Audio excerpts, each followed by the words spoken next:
Overwatch 2, Rocket League, and Valorant, competing in the NJCAAE national playoffs this season. This week, the teams are finishing up regionals.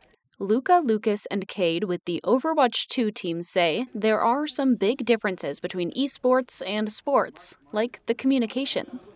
We have headsets on, so there's a constant 100% of the time line of communication between all of us. We have to then be like, okay, how are we going to go against the next one? We need to talk. We have 10 seconds. We need to figure out what is our fight plan, what does the enemy team have, what are they going to do, and then how are we going to win this fight?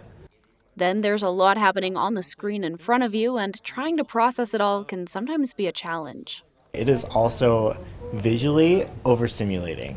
There is a lot of colors on the screen at all times. There's a lot of things that you need to be keeping track of. You have your little health bar in the corner. As a support player, you have to be like, okay, what am I at with my health bar? How is my teammate doing on their health bar? Where are the enemy players? And it's just all these other things that you always have to be thinking about. One difference between playing recreationally and playing competitively is getting to utilize the gaming space at CBC's Student Rec Center.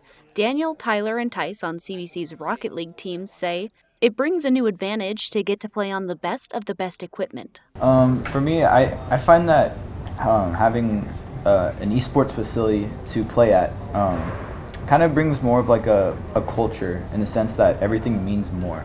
These moments aren't going to last forever, and I want to get the most out of them. I never really had a chance to get good professional equipment, so for my whole esports journey before here, I was always people had an advantage over me because of the equipment. And just like any sport, these players see each other for practices, participate in team bondings, and show up with the same goal. I would definitely say the biggest change is you have a group of teammates that you're working with every single day to get better and better, versus when you're just playing at home alone. Yeah, maybe you play with friends sometimes, but you don't play with the same people every time you get on, just like you would with a team. Marcelo on CBC's Valorant team has high expectations for what's to come at Nationals. I have high expectations for Nationals because I'm sure they're going to have good teams there, so I like this challenger. It's the first year any CBC Esports team has gotten to take part in a national tournament. Head coach Joel Harvey says they're ready to take on Nationals.